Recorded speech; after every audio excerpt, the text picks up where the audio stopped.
अप्रैल 24 के शाम 8:30 से 9 बजे के दरमियान फायरिंग हुआ था। उसमें आरोपी ने गोलू तिवारी जो मयत है उनको पीछे से शॉर्ट रेंज में कॉन्टैक्ट रेंज में फायर किया था। उसके तहत 120/24 कलम 302 के तहत गुना उन्हें दर्ज किया है। ये घटनास्थल district cooperative bank Gondia Kudwa का है और इसके मामले में हम लोगों ने 7 लोगों को अब तक अरेस्ट किया है। वेपन जो इन्वेस्टिगेशन में ये नहीं हुआ है। इन्वेस्टिगेशन में जब वेपन जब्त हो जाएगा उसके बाद वो पता चलेगा। बाकी हमें 29 अप्रैल तक PCR मिला है। अभी जैसे इन्वेस्टिगेशन बढ़ता है तब कौन कौन इसमें मतलब मास्टरमाइंड कोई हो सकते हैं या जो शस्त्र दिया है वो भी कोई सप्लाई कर सकता है या कोई और भी आश्रय दे सकते हैं, तो ये इन्वेस्टिगेशन में पता चलेगा तब हो सकता है। हत्या का मकसद सामने आ रहा है कि फाइनेंशियल इसमें ये है, आर्थिक व्यवहार है, इसकी वजह से उसके मतलब फायरिंग हुआ है। किस प्रकार वो आरोपी का मोबाइल लेकिन अभी मोबाइल का भी फॉरेंसिक ऑडिट या उसका इन्वेस्टिगेशन अभी होना बाकी है और इंस्टाग्राम की पोस्ट अभी तक वो हमारे सामने है। इसके ट्रेसिंग अगर होती है तो कहाँ पे हुए, क्या हुआ है, कौन होती है, अभी इन्वेस्टिगेशन में सामने आ जाएगा। अभी आरोपी के इंट्रोगेशन में या बाकी इन्वेस्टिगेशन में हम लोग कुछ कर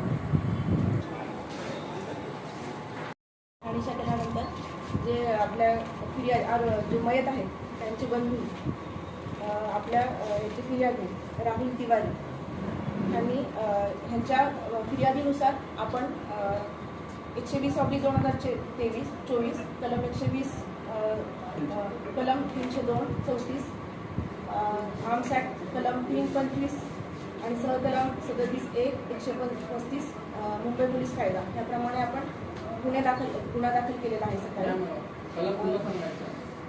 34 वादवी सहकलम 325 आर्म्स ॲक्ट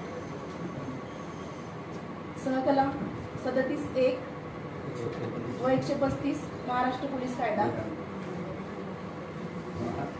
त्या याच्यातून असं दिसून येत आहे फायनान्शियल रिझन आहे याच्यामागे म्हणजे पैशाचे देवाण जे आपला मुख्य आरोपी आहे मराठी म्हणून जो मुख्य आरोपी आहे आपल्याकडे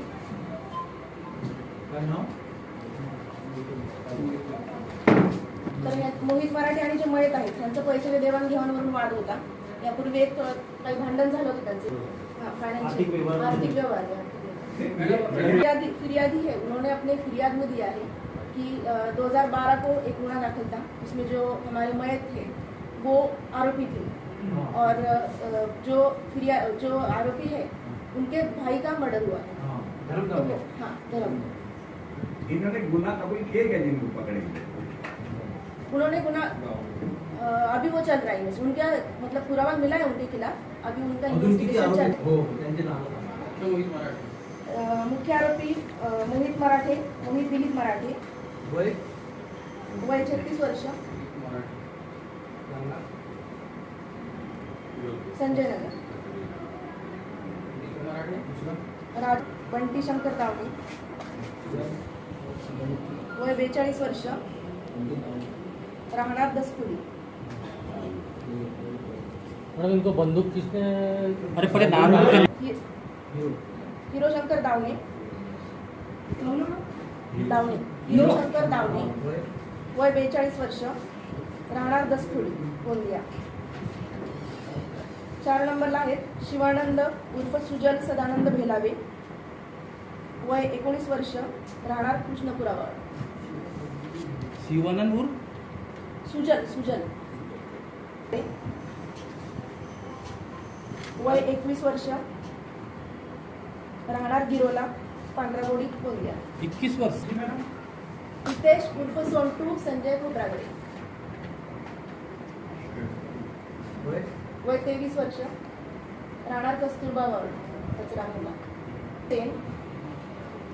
वय 23 वर्ष सुग्रीव सेन वय 23 वर्ष सेठ की सेन वय 23 वर्ष राहणार पन्नागार तालुका जिल्हा जबलपूर मध्य प्रदेशमध्ये आहे।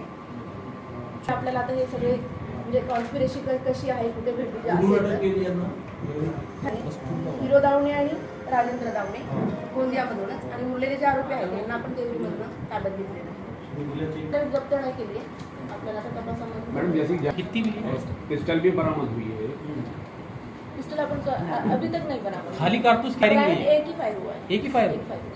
पालसापाकडनं कुडवा नाकाकडे जात असताना त्याला पाठीमागून गोळी लागलेली आहे. पोस्टमॉर्टमच्या रिपोर्टनुसार गोळी उजव्या साईडनं आणि एक डायगोनली आणि वरून असं डाऊनवर्ड लागलेलं आहे. अपवर्ड टू डाऊनवर्ड अशी लागलेली आहे.